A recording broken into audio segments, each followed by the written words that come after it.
Buenos días, me presento. Mi nombre es Alba Luz Ballén. Actualmente estoy en el curso 1102.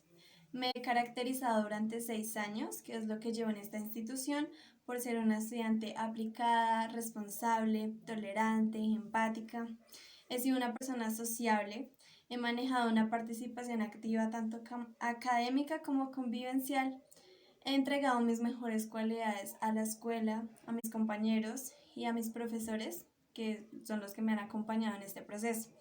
Por esto quiero ser personera, porque tengo las herramientas necesarias para cumplir con este cargo. Mis propuestas serían las siguientes.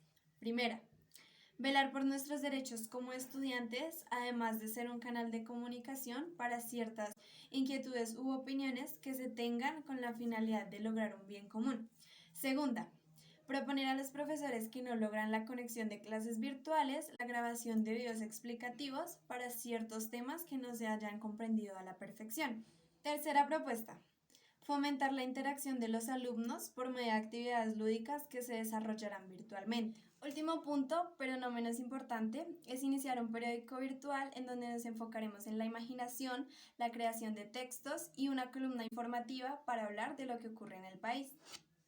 Cabe aclarar que los dos últimos puntos serán de ayuda académica en algunas asignaturas para todos los que participen.